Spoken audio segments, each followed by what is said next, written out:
On the outer edge of the Varelian Reach, there was a colony built from smooth stone and soft light. It floated above a quiet blue world, far from the busy trade lanes. The colony was peaceful, ordered, and careful. Nothing happened there without permission, and nothing changed quickly. For most, it was a place of safety. For Liray, it was a place of quiet loneliness. Liray belonged to a species that valued balance and restraint. Strong emotions were considered dangerous. Family bonds were formed only after long planning. And many chose to live alone their entire lives. Liray had once believed she would be different, but years had taught her otherwise. Loss had touched her early. Dreams had faded. She learned to build walls inside herself and call them wisdom. Now, she served the colony as a civic coordinator. She organized supplies, resolved disputes, and ensured routines were followed. Everyone respected her. No one truly knew her. Each morning, she walked the same curved corridors, her steps echoing softly. She greeted others politely, exchanged necessary words, and kept her thoughts hidden. At night, she returned to her private quarters, where silence waited patiently. She told herself this was enough. She told herself she did not need more. That belief began to crack on the day the humans arrived. The announcement spread quickly through the colony. A joint security mission had been approved by the council. A small human unit would assist with patrols along the outer perimeter. There had been minor threats in nearby space, nothing serious, but the council preferred caution. Humans were known across the Reach. They were survivors from a harsh world, adaptable and stubborn. Some species admired them. Others feared them. Liray felt neither. To her, humans were distant stories, nothing more. That changed when she saw him for the first time. He stood in the central arrival hall, taller than most beings around him. His armor was simple, worn but clean. He carried no visible weapon, yet there was a quiet strength in the way he stood, feet firm, posture relaxed but ready. His dark eyes moved calmly across the space, observing without judgment. This was Ethan Hale, a human warrior assigned as liaison between his unit and the colony leadership. Liray noticed him only because he did not behave as she expected. He did not speak loudly or demand attention. He waited. When addressed, he listened carefully before answering. When others avoided his gaze, he did not seem offended. During the first briefing, Liray was assigned to coordinate resources for the human unit. It was a routine task. She expected a brief, formal exchange. Instead, the meeting lasted longer than planned. Ethan asked questions not about authority or power, but about daily life on the colony. He wanted to understand schedules, customs, and boundaries. When Liray explained their traditions, he nodded and thanked her sincerely. "I don't want to cause trouble," he said calmly. "We're here to help, not disrupt." The words were simple, but something about them stayed with her. Over the next few days, their paths crossed often. Each time, Ethan greeted her with the same quiet respect. He never pushed for conversation, yet he was always present when needed. When small issues arose between humans and colonists, he handled them with patience, diffusing tension before it could grow. Liray found herself watching him when she thought no one noticed. One evening, a minor systems failure disrupted power in a residential sector. It was not dangerous, but it caused confusion. Liray arrived to manage the situation and found Ethan already there, helping an elderly colonist navigate the darkened corridor. He moved slowly, matching the colonist's pace, offering steady support. When the lights returned, Ethan stepped back immediately, giving space. "You didn't have to stay," Liray said, surprised by her own words. He looked at her, then smiled slightly. "Someone did." The simplicity of the answer unsettled her. Later that night, alone in her quarters, Liray realized she was thinking about him again. Not as a human, not as a warrior, but as a presence. Steady, considerate, real. She did not like the feeling. It made her uncomfortable. Days turned into a week. Reports from patrols remained calm. The colony continued its routines. Yet something beneath the surface had shifted. During a routine inspection of storage levels, a disagreement arose between a colonist supervisor and a human technician. Voices grew tense. Lee stepped in to mediate, expecting resistance. Before she could speak, Ethan gently placed himself between them. "This is on me," he said calmly. "We misunderstood the procedure. That's our fault." The tension faded almost instantly. Afterward, Lee confronted him privately. "You accepted blame that was not yours." He shrugged lightly. "Peace matters more than pride." That answer stayed with her longer than she expected. That night, Lee stood by the wide viewport in her quarters, watching stars drift past. For the first time in years, the silence felt heavy instead of comforting. She thought of her people's teachings: independence, control, distance. She wondered when those ideas had turned into barriers. The next morning, a routine patrol encountered signs of unauthorized movement near the colony's edge. It was minor, but protocol required investigation. Ethan volunteered to accompany the local team. Lee found herself insisting on joining as well, citing administrative oversight. It was a weak excuse, and she knew it. Still, no one questioned her. The patrol moved through quiet corridors and observation platforms. The situation resolved without incident. No threat was found. Yet during the mission, something important happened. When a structural panel shifted unexpectedly, Lee lost her balance. Before she could react, Ethan steadied her, careful and controlled. He released her immediately once she was safe. "Are you all right?" he asked. "Yes," she replied softly. Their eyes met for a brief moment. There was no expectation in his gaze, no demand, only concern. In that moment, Lee felt something unfamiliar tighten in her chest. Not fear, not alarm. Something warmer. Something she had long denied herself. Later, as they walked back, she spoke without thinking. "Why did you choose this assignment?" Ethan considered the question. "Because places like this matter," he said. "Quiet places deserve protection too." She had no response. That evening, Lee reviewed reports but could not focus. Her thoughts returned again and again to the same realization. She had spent years believing she was complete alone. She had built a life without room for connection. Yet a single human warrior, simply by being himself, had begun to change that belief. She did not imagine a family. She did not imagine a future. Not yet. But for the first time in a very long while, she imagined possibility. And that thought frightened her more than any external threat ever could. She lay in her resting chamber, staring at the soft glow of the ceiling lights, listening to the quiet hum of the colony. Her thoughts kept returning to the same moments. Ethan steadying her. His calm voice, the way he looked at the colony as if it mattered.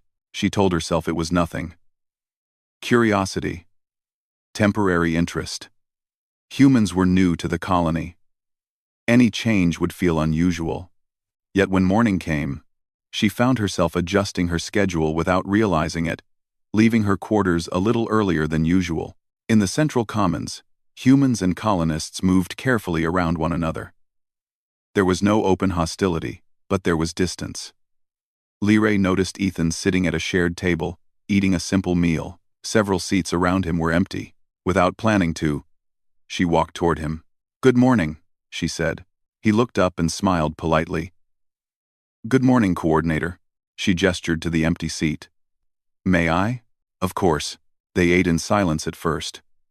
It was not awkward, just quiet. Lee realized she did not feel the usual need to fill the space with words. After a moment, Ethan spoke. "I hope our presence hasn't caused difficulty." She shook her head. "There have been adjustments, but nothing unmanageable." "That's good," he said. "This place is gentle." The word surprised her. Few outsiders notice such things. Over the next several days, their interactions became more frequent, though never forced. Sometimes they spoke briefly while coordinating supplies. Other times, they simply walked the same corridors, exchanging nods and small comments. Lee began to notice patterns. Ethan remembered names. He slowed his steps to match others. When asked a question, he answered honestly, even when the answer was simple. He never raised his voice, never tried to impress. He stayed. One afternoon, Lee accompanied Ethan to a local learning hall. The humans had offered to share basic emergency response techniques with colony volunteers. Attendance was optional. To Lee's surprise, many colonists came. Ethan stood at the front, explaining procedures in clear, patient words. He encouraged questions and never dismissed concerns. When a volunteer struggled with a task, he demonstrated again, without frustration. Lee watched from the back of the room. She realized something that unsettled her deeply. He was trusted, not because of authority, not because of fear, but because he treated everyone as valuable. After the session, a young colonist approached Ethan shyly to thank him. Ethan listened seriously, as if the gratitude mattered. Lee felt something shift again. Later that day, she and Ethan walked together along a wide observation platform. Below them, the blue world turned slowly, clouds drifting across its surface. "You didn't have to teach today," Lee said. He smiled faintly. "I wanted to." "Why?" "Because skills shared are fears reduced," he replied. "That's something humans learned the hard way." Then, "Things are watching. Things then Padai. Things are watching. Things are watching." She considered his words carefully. "Your world was difficult." He nodded. "Still is. And yet," she said softly, "you are." Ethan thought for a moment. Gentleness is a choice. The answer stayed with her. As days passed, Lee found herself opening up in small ways. She spoke of colony history, of traditions that valued stability above all else. She admitted, carefully, that emotional bonds were rare among her people. Ethan listened without judgment. "My people believe bonds make us weak," she said one evening. "And you?" he asked. She hesitated. "I believe that too." "Believed," he repeated gently.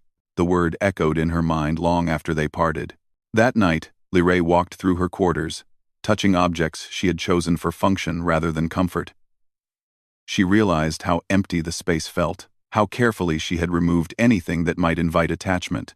She wondered when caution had turned into isolation. The next challenge came unexpectedly. A supply vessel scheduled to dock was delayed due to navigational issues. The colony relied on that shipment for long-term reserves.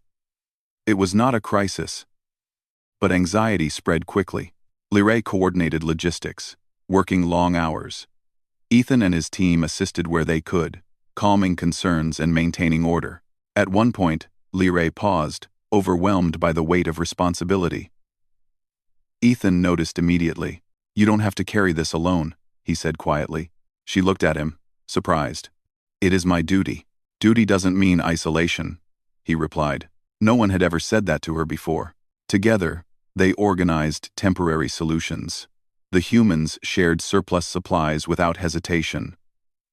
When the vessel finally arrived safely, relief swept through the colony. Lee stood in the docking bay, watching as cargo was unloaded. Ethan stood beside her, arms crossed loosely. "You handled that well," he said. "We handled it," she corrected. He smiled. Later, as the colony returned to routine, Lee noticed something new. Colonists were approaching humans more often, asking questions, sharing stories, sitting together. Change was happening, and she was part of it. One evening, Ethan invited Lee to walk through the outer gardens. The plants there were adapted to low light, glowing softly in the dark. "This area is beautiful," he said. "It was designed for reflection," she replied. They walked slowly. "Can I ask you something?" Ethan said. She nodded. "Why did you choose a life without family?" The question was gentle, but it struck deeply. "I didn't choose it," she said after a long pause. "I accepted it." "Why?" She stopped walking. "Because loss teaches caution, and caution was praised." Ethan said nothing. He waited. "I believed if I wanted nothing," she continued softly, "then nothing could be taken from me." Ethan met her gaze. "But it also means nothing can be given." The truth of it left her breathless. That night, Lee made a decision. It was small, but meaningful. She rearranged her quarters, added light where there had been shadow, chose comfort over efficiency. It felt strange, vulnerable, yet also freeing. The next morning, she invited Ethan for tea, a tradition rarely shared with outsiders. He accepted without surprise. As they sat together, Lee realized something profound. She felt safe, not because of strength or protection, but because she was seen. As the days continued, her thoughts began to drift toward ideas she had once dismissed. Partnership, shared purpose, continuity. She did not name it family. Not yet, but the wall she had built for years had begun to crack, and for the first time, Lee did not rush to repair it. It showed in small moments, in the way colonists no longer avoided the humans in shared spaces, in the way questions replaced silence, in the way children watched Ethan and his team with curiosity instead of fear, and most of all, it showed in herself. She no longer hurried through her duties just to return to empty quiet. She lingered. She listened. She allowed conversations to continue longer than necessary. She found herself looking forward to seeing Ethan, even when there was no official reason to meet. That realization frightened her. One morning, the council summoned Lee to a closed session. The chamber was calm, filled with soft light and familiar faces. Elders sat in a half-circle, their expressions neutral. The human presence has created discussion, one elder said carefully. Some believe it is time to reduce their role. The year 4, Lee felt her chest tighten. They have caused no harm, she replied evenly. In fact, cooperation has improved stability. That may be temporary, another elder said. Our traditions favor distance. Lee understood what they were really saying. Change was uncomfortable. Bonds were dangerous. And humans, with their openness and persistence, represented both. We must decide whether to continue the joint mission, the lead elder said. Your recommendation carries weight. Lee left the chamber feeling unsettled. For the first time in her life, her professional duty and her personal truth were pulling in different directions. She found Ethan later that day near the outer perimeter, speaking quietly with one of his team members. When he noticed her, he dismissed the others and approached. You look troubled, he said gently. The council is reconsidering the mission, she admitted. Ethan nodded slowly. I figured it might happen. You are not surprised? No, he said. Fear often follows change. Lee studied his face. There was no resentment there. No disappointment. Only acceptance. That does not bother you? She asked. It does, he replied honestly. But I respect that this is your home. His answer made her decision harder, not easier. Over the next few days, tension quietly grew. Some colonists voiced concern. Others defended the humans openly. The colony was not divided, but it was thinking, questioning in ways it never had before. During a routine inspection, a malfunction occurred in one of the outer platforms. It was not catastrophic, but it was dangerous. Structural supports weakened, and several workers were trapped in a sealed section. Alarms sounded. Emergency teams moved quickly, but hesitation slowed response. The platform was unstable. Standard protocol advised waiting. Ethan did not wait. He coordinated with his team, adapting colony tools to human methods. He listened to local engineers and adjusted plans instantly. When a path opened, he entered the platform himself, guiding workers out one by one. Lee watched from the control center, heart pounding. At one point, a support beam shifted unexpectedly. Ethan positioned himself to brace it, buying enough time for the last worker to escape. He emerged moments later, breathing hard but unhurt. The platform stabilized. Silence filled the control center. Then relief. Afterward, as medical teams checked everyone, Lee approached Ethan. Her voice shook, despite her effort to remain calm. You ignored protocol. He nodded. Yes, you could have been harmed.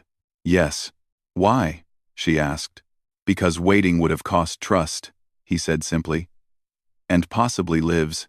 That was the moment something in her solidified. Later that evening, the council convened again.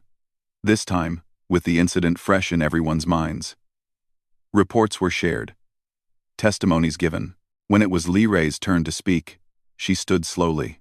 She had always spoken carefully, weighing each word to avoid disruption.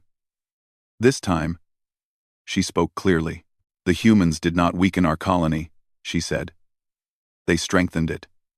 Not through force, but through presence, through responsibility, through care. Some elders shifted uncomfortably. Our traditions taught us caution, she continued. But caution is not the same as wisdom.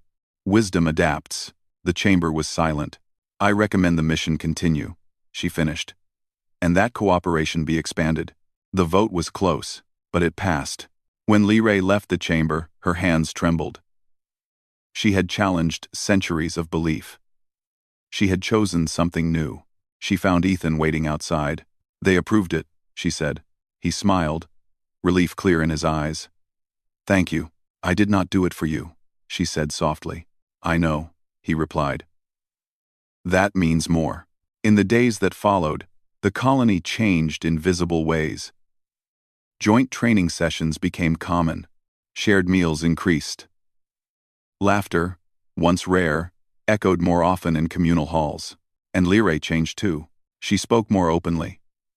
She allowed herself to be seen not just as a coordinator, but as a person. She began to imagine what her life might look like if connection were not something to fear. One evening, she and Ethan stood again on the observation platform, watching stars drift slowly by. I used to believe strength meant control, she said quietly. And now? Ethan asked. Now I think strength may mean choosing connection, even when it risks loss. He considered that. Humans believe that too. She turned to him. Does it ever stop being frightening? He smiled softly. No, but it becomes worth it. There was a long pause. I defended you publicly, she said. That will change how others see me. I never asked you to. He replied. I know, she said. That is why it mattered. For the first time, she did not pull away from the closeness between them. She did not retreat behind habit or tradition. She stayed. In that moment, Li Rei understood something profound. She was no longer reacting to change. She was choosing it. And with that choice came a quiet, powerful realization. The future she once believed impossible was no longer distant. It was beginning. Right here, with a human warrior who had never tried to change her, yet had changed everything. The colony entered a new rhythm, one shaped by cooperation rather than separation. Humans and colonists worked side by side more often now. Patrols were mixed. Planning sessions included voices that had never been invited before. Small changes appeared everywhere, quiet but undeniable. Li Rei stood at the center of much of it. She remained a coordinator, but her role felt different. She was no longer only maintaining balance. She was guiding growth. At first, the weight of it felt heavy. Then, it began to feel right. She noticed how often colonists sought her opinion now. Not just on procedures, but on people, on trust, on possibility. And she noticed how often Ethan was nearby. He never inserted himself into leadership. He did not claim credit. He did not act as if the colony owed him anything. He simply continued to help where needed, stepping forward when necessary, and stepping back when appropriate. That steadiness became an anchor. One afternoon, Li Rei received a message from the council requesting her presence again. This time, the tone was different. Less guarded.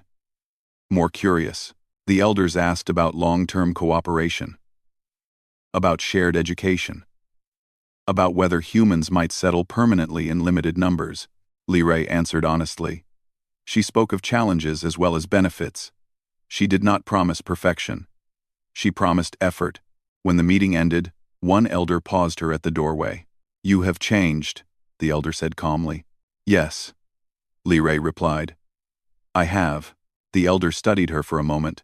Do you regret it? Li Rei thought of quiet meals shared. Of laughter in the commons. Of a human warrior who never demanded space but had earned it anyway. No, she said. I do not. That evening, she found Ethan in the outer gardens. He was helping adjust growth panels, hands careful among glowing leaves. You always choose practical tasks, she said lightly. He smiled. They make sense to me. They walked together as the garden lights dimmed into soft hues. "The council is considering permanent human presence," she said. Ethan stopped. "That's a big step." "It is," she agreed. "And an uncertain one." He looked at her, searching her expression. "And how do you feel about it?" Lee hesitated, then spoke truthfully. "Hopeful." He exhaled slowly, as if releasing something he had been holding. "So am I." Silence settled between them, comfortable and warm. Over the following weeks, discussions expanded beyond policy. Colonists invited humans into their homes. Shared meals became common. Cultural exchanges formed naturally, without formal planning. Lee watched it all with quiet wonder. One day, a group of young colonists asked Ethan to tell stories of Earth. He spoke of wide skies, difficult seasons, and communities that survived by standing together. He did not hide Earth's hardships, but he did not dwell on them either. "What made your people endure?" one colonist asked. Ethan thought carefully. "We learned that no one survives alone forever." Lee felt the words settle deep within her. Later that night, she returned to her quarters and noticed how different they looked now. Soft lighting, personal objects, signs of life. She realized it no longer felt like a place to hide. It felt like a home. That realization brought a quiet ache with it. She invited Ethan to visit a few days later. An invitation that carried meaning she could not ignore. Among her people, sharing one's private space was rare. Intentional. Ethan accepted with calm respect. They sat together, drinking warm tea in silence at first. "There was a time," Lee said softly, "when I believed my life would never change." "And now?" Ethan asked. "Now I see how small my world was," she replied. "Not because it lacked safety, but because it lacked connection." He nodded. "Connection always carries risk." "Yes," she said. "But also continuity." The word lingered. "Family," Ethan said carefully. "Not as a question, but as an idea." Lee did not pull away from it. "I never imagined it," she admitted. "Not with anyone, not ever." "And now?" She met his gaze. "Now I imagine it differently." He did not reach for her. He did not rush the moment. He simply stayed, allowing her the space to choose. That choice came sooner than she expected. A message arrived from nearby systems requesting assistance. A colony in distress, supplies low, morale failing. The council debated whether to respond. Lee stood before them once more. "We can help," she said. Together, Ethan and his unit volunteered immediately. Colonists joined them. A small fleet formed, carrying aid and support. The mission succeeded. Not because of strength or speed, but because of coordination. Humans adapted quickly. Colonists planned carefully. Trust filled the gaps between them. When they returned, the colony welcomed them not as separate groups, but as one. Celebration followed. Quiet, meaningful, shared. That night, under the soft glow of the stars, Lee stood beside Ethan on the observation platform. "I used to fear the future," she said. "And now?" he asked. "Now I feel ready for it," she replied. He smiled. "So do I." In the days that followed, something extraordinary happened, not suddenly, but steadily. Humans began to settle. Colonists adapted traditions. New bonds formed. Children grew up seeing cooperation as normal, not strange. And Lee, once certain she would walk alone, found her life entwined with another's in ways she never thought possible. She did not lose herself. She expanded. One evening, as the colony lights dimmed and the stars shone bright, Lee reflected on the path that had brought her here. She had not been changed by force. She had been changed by patience, by respect, by a human warrior who never tried to claim her future, but stood beside her while she claimed it herself. And in that shared future, she finally understood what family could mean. Not obligation, not fear, but choice.